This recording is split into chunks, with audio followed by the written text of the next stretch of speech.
Maka melahirkan para ulama yang akan datang memerlukan penerapan yang dikatakan dua bidang ilmu ini. Fardu ain itu yang asas, dan lebih pada fardu ain tersebut tafsir, apa, hadis semua perlu diterapkan, dan juga subjek-subjek lain yang dipelajari oleh mereka di luar. Jadi mereka ini walaupun mereka itu tetap mahir dalam bidang agama, tapi mereka tidaklah sampai zero knowledge, tak mengetahui apa yang berlaku di bidang lain. Seperti yang berlaku pada zaman ulama dahulu. Mereka mahir bidang agama, tapi mereka juga tahu bidang astronomi sebagai contoh, bidang tib, bidang perubatan mereka tahu, bidang ilmu matematik mereka tahu, bidang geografi mereka tahu, dan mereka terapkan dalam karangan-karangan mereka.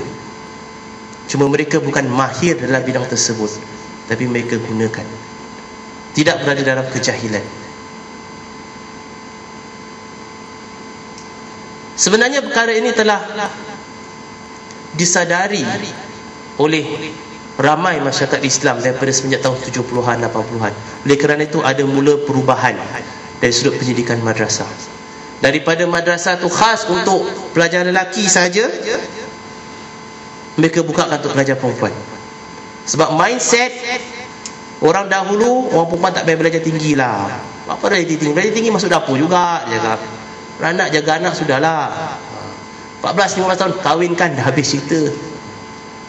Masyarakat berubah, wanita ada peluang, maka dibuka pintu untuk pelajar wanita. Bila dibuka pintu, habis budak lelaki semua. Tiba-tiba madrasah tu 70% budak perempuan, 30% budak lelaki. Mana bagi budak lelaki lain? Itu yang peliknya tu. Ulama bukan khas untuk lelaki saja. Kita jangan ada persepsi, nak jadi ulama lelaki je lah, perempuan tak payah. Tak ada. Dua-dua diwajibkan untuk menjadi ulama. Kerana ada bab-bab dalam ilmu agama lelaki tak tahu, kerana ini adalah khusus untuk komunitas saja. Dan kita lihat Rasulullah SAW sendiri dah tunjukkan contoh pendidikan bukan khas untuk lelaki saja. Bagaimana Rasulullah berfikiran jauh. Rasulullah ajar para sahabat agama, tapi Rasulullah ambil seorang adik, seorang anak perempuan yang kecil, yang bijak, untuk dijadikan isterinya. Siapa dia? Aisyah radhiyallahu anha. Kecil diambil. Kenapa? Rasulullah dah 50 lebih tahun. Diambil Aisyah radhiyallahu anha. Baru umur 9 tahun, 6 tahun, ada kata 11 tahun, tak kisahlah, yang penting kecil lah, diambil. Bukan setakat untuk jadi isteri, tapi untuk dididik. Rasulullah SAW jadi guru kepada Aisyah radhiyallahu anha. Guru dalam rumah. Dididik, diberikan ilmu dan berbagai-bagai sekali. Sampaikan Rasulullah SAW beritahu pada sahabat, khudhu nisfa dinakum min Humairah.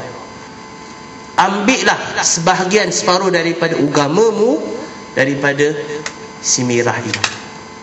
Si Mirah atau apa? Itulah gelaran bagi Aisyah radhiyallahu anha.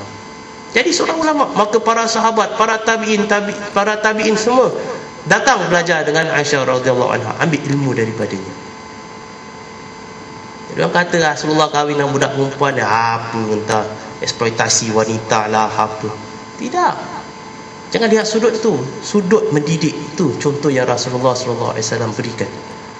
Jadi buka pintu, maka tidak ada prejudis dalam pendidikan Islam. Perempuan, lelaki semua ada peluang yang sama untuk terus maju ke hadapan. Jadi berlaku perubahan tersebut, dibuka pintu, pelajar wanita masuk, ditukar kurikulumnya, diselitkan juga sikit-sikit English, Malay, kemudian lagi dimasukkan maths lah, sains, mula ditambah.